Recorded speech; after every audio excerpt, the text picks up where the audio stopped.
अंधेरी रात, खामोश पहाड़ और सरहद के उस पार अचानक गूंजने वाली धमाकों की आवाजें। ये सिर्फ एक हमला नहीं था, बल्कि एक ऐसा लम्हा था जिसने पूरे खित्ते को चौंका दिया। पाकिस्तान और अफगानिस्तान, दो हमसाया मुमालिक, दो मुसलमान रियासतें, मगर एक ऐसी सरहद जिसने दहाइयों से अमन से ज्यादा कशीदगी देखी है। जब फिजाई हमलों की खबरें आलमी मीडिया पर आईं तो सवाल सिर्फ ये नहीं था कि क्या हुआ, बल्कि असल सवाल ये था कि आखिर क्यों हुआ। पाकिस्तान तवील अरसे से दहशतगर्दी के खिलाफ जंग लड़ रहा है। फौजी चौकियों पर हमले, सरहदी इलाकों में दरअंदाजी और सिक्योरिटी अहलकारों की शहादतों ने रियासती इदारों को सख्त फैसले लेने पर मजबूर किया। पाकिस्तानी मौक़िफ़ ये रहा कि बाज़ मुसल्लह गिरोह सरहद पार महफूज ठिकानों से कार्रवाइयाँ करते हैं और पाकिस्तान के अमन को निशाना बनाते हैं। रात के अंधेरे में जब जंगी तैयारे फिजा में बुलंद हुए तो मकसद वाज़े बताया गया, मखसूस अहदाफ को निशाना बनाना। मगर जंगी कार्रवाइयों की हकीकत हमेशा नक्शों से ज़्यादा पेचीदा होती है, क्योंकि हर मीज़ाइल सिर्फ एक मकाम को नहीं बल्कि पूरे खित्ते के सियासी तवाज़न को मुतासिर करता है। अफगानिस्तान, जो पहले ही दहाइयों की जंग और अदम इस्तेहकाम का शिकार रहा है, इस वाक़े के बाद शदीद रद्द-ए-अमल सामने आया। काबुल की जानिब से इसे खुद मुख्तारी की खिलाफ वर्जी करार दिया गया। अफगान अवाम के लिए ये लम्हा माजी की तल्ख यादों को ताज़ा करने वाला था, क्योंकि इस सरजमीन ने बारहा आसमान से आने वाली आग देखी है।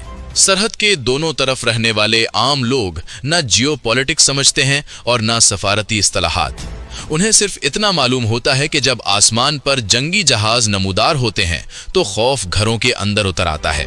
बच्चे सवाल करते हैं, बुजुर्ग दुआएं मांगते हैं और माँ की आंखों में एक ही ख्वाहिश होती है, अमन।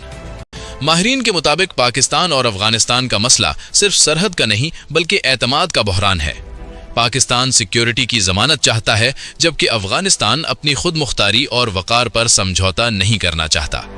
यही तजाद हर बहरान को मजीद गहरा बना देता है।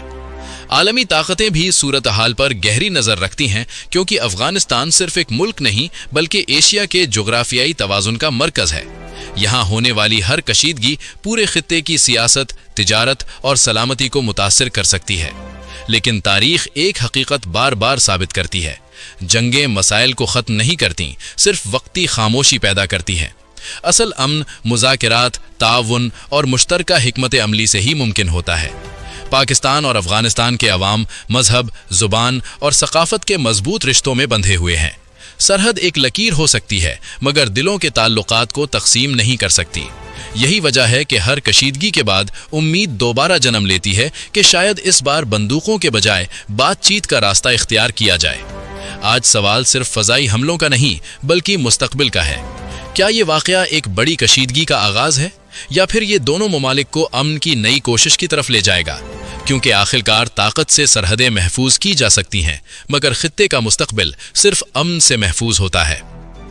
क्या ये सिर्फ एक फौजी कार्रवाई थी, या एक ऐसे बाब की शुरुआत जिसका असर आने वाला बरसों तक महसूस किए जाएंगे?